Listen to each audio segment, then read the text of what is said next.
ฉันมีหน้าที่เอามือถือมา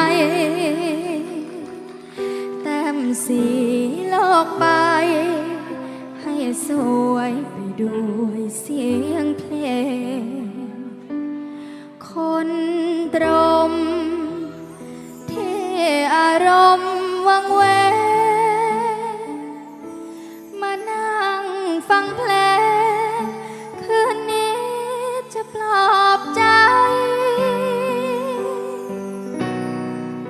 ฉันจึงต้องเจอแฟนเพลงทุกคืนว่างเว้นชั่วคื